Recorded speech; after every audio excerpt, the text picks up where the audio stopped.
اعوذ باللہ من الشیطان الرجیم بسم اللہ الرحمن الرحیم یا ایہا الناس اعبدوا ربکم الذی خلقکم والذین من قبلکم لعلکم تتقون۔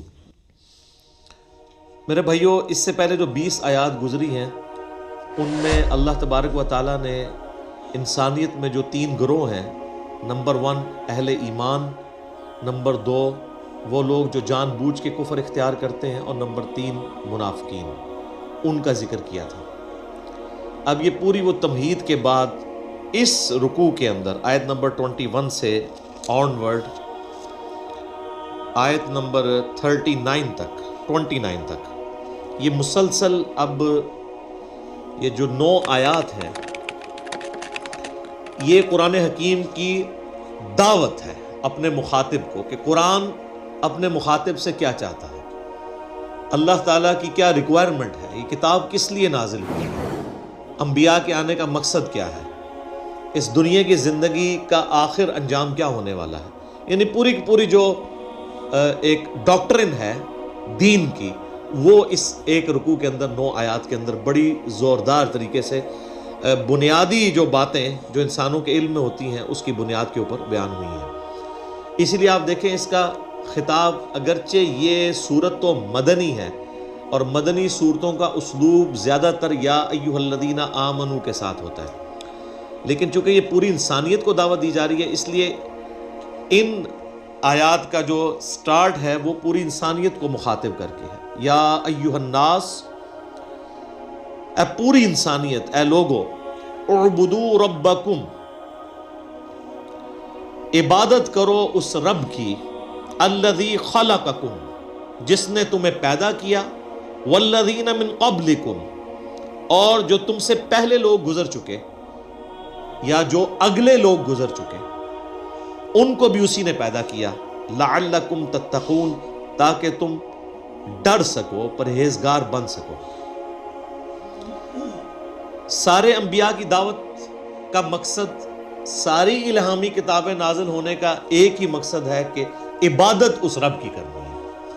اللہ کو ماننا کافی نہیں ہے بلکہ اللہ کی بھی ماننی ہے۔ اسی لیے یہاں یہ بات نہیں آ رہی کہ اس اللہ کو مانو، بلکہ کہا جا رہا ہے اس اللہ کی عبادت بھی کرو، جس طرح سورہ النحل میں آتا ہے نا آیت نمبر 36 میں، وَلَقَدْ بَعَثْنَا فِي كُلِّ أُمَّةٍ رَسُولًا أَنِ اعْبُدُوا اللَّهَ وَاجْتَنِبُوا الطَّاغُوتَ، اور بے شک ہر امت میں ہم نے کوئی نہ کوئی رسول مبعوث کیا ایک ہی بنیادی دعوت کے ساتھ کہ عبادت کرو اللہ کی، اور اللہ کے جو مخالفت پہ کھڑے ہوئے لوگ ہیں ان کو طاغوت کہا گیا، چاہے وہ جنوں میں سے ہیں یا انسانوں میں سے، ان کی آپ نے مخالفت کرنی ہے۔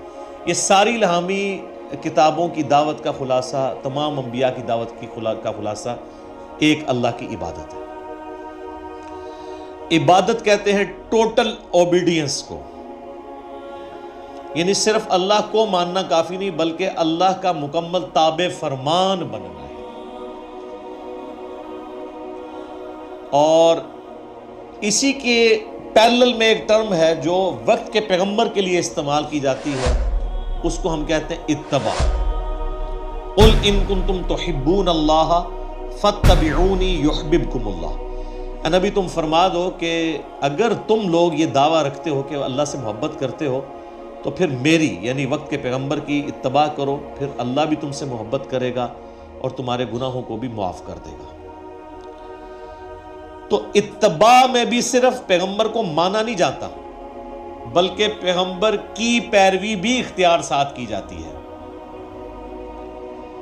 تو ان دونوں چیزوں کو آپ سمجھ لیں، عبادت ہے اللہ کی محبت کے ساتھ، اس کو ماننے کے ساتھ اس کی ماننا، اور اتباع رسول ہے رسول اللہ کی محبت صلی اللہ علیہ وآلہ وسلم کے ساتھ آپ صلی اللہ علیہ وآلہ وسلم کی اوبیڈینس، پیروی اختیار کرنا۔ صرف اطاعت نہیں ہے بلکہ محبت کے ساتھ اطاعت ہے۔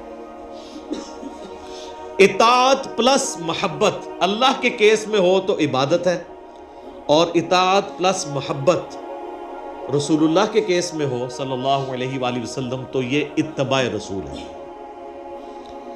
تو اے لوگو عبادت کرو اس رب کی جس نے تمہیں پیدا کیا اور تم سے پہلے جتنے لوگ ہو گزرے ہیں ان کو بھی اسی نے پیدا کیا، تاکہ تم ڈر سکو، پرہیزگاری کی روش اختیار کر سکو، یعنی اللہ کے حضور تمہیں پیش ہونا ہے۔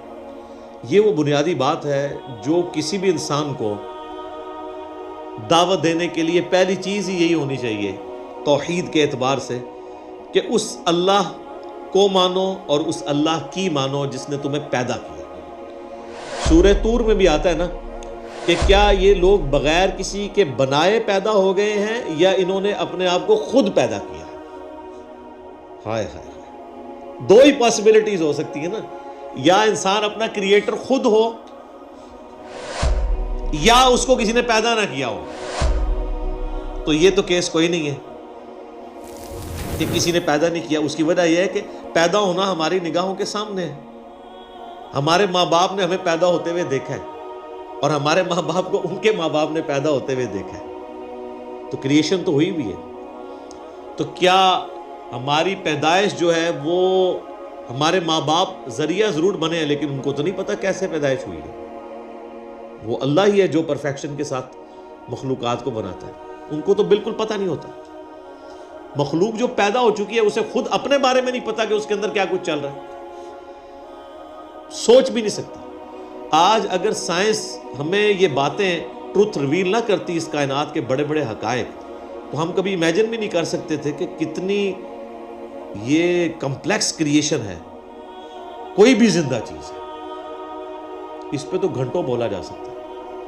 انسان کے جسم میں جو ایک خلیہ ہے نا، اس خلیے کو بنانے کے لیے نیو یارک سٹی جتنی جگہ چاہیے، جتنے سسٹم اس میں اللہ نے رکھ دیے، اور انسان کے جسم میں یہ ایک خلیہ نہیں ہے، 100 بھی نہیں ہے، 1000 بھی نہیں ہے، لاکھ بھی نہیں ہے، کروڑ بھی نہیں ہے، ارب بھی نہیں ہے، 100 ٹریلین سیلز ہر انسان کے جسم کے اندر موجود ہے۔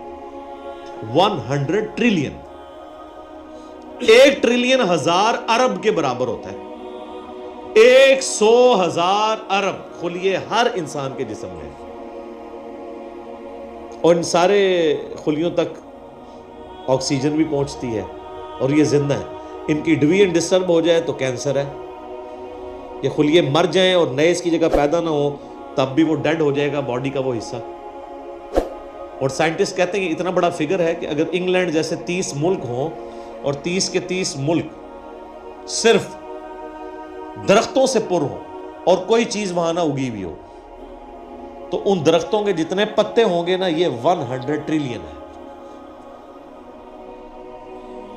100,000 ارب، 1 ارب نہیں مان، 1 ارب گننے کے لیے آپ کو 25 سے 30 سال چاہیے، 24 گھنٹے بھی اگر آپ گنتے رہے۔ کوئی شخص بہت بھی تیز گن لے گا 24 گھنٹے میں تو 86,400 سیکنڈ ہے، تو 1,00,000 دفعہ بھی مشکل سے گن پائے گا۔ تو 1 ارب، اور کدھر پھر 1000 ارب، پھر 100,000 ارب، ان امیجنیبل ہے، کیلکولیٹر فیل ہو جاتے ہیں۔ تو یہ سارے کے سارے جو خلیے ہیں ان کو کریٹ کیا ہے کریٹر نے، پھر خالی اس طرح کریٹ نہیں کیا، مینیجیبل فارم میں ہے۔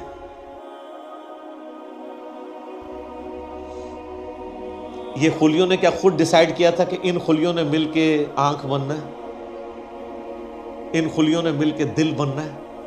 آرگنائز ہوئے نا، اور پھر سارے خلیے آرگنائز ہو کے ایک کامن فنکشن پرفارم کر رہے ہیں۔ دل کا فنکشن گردے نہیں پرفارم کر سکتے، گردوں کا فنکشن آنکھیں نہیں پرفارم کر سکتی، آنکھوں کا فنکشن جو ہے وہ ہاتھ نہیں پرفارم کر سکتے۔ انسان کو تو پتہ ہی نہیں اس کے اندر کیا کچھ ہے۔ تو یہ بنیادی بات ہے کہ اس اللہ کی عبادت کرو جس نے تمہیں پیدا کیا ہے، اور جتنے اگلے بھی گزرے ہیں ان کو بھی اسی نے پیدا کیا ہے۔ اس سے ڈر جاؤ، اس اللہ سے ڈر جاؤ جس نے تمہیں تمہاری مرضی کے بغیر پیدا کیا ہے۔ جو تمہیں تمہاری مرضی کے بغیر پیدا کرنے پر قادر ہے وہ تمہارے ساتھ کچھ بھی کرنے پر قادر ہے، اور اگر وہ تمہارے لیے کچھ ڈیسیژن کر لے گا پھر کوئی تمہیں بچا نہیں سکتا۔ یہ ہے اصل میں اس کا فارم۔ ڈر جاؤ۔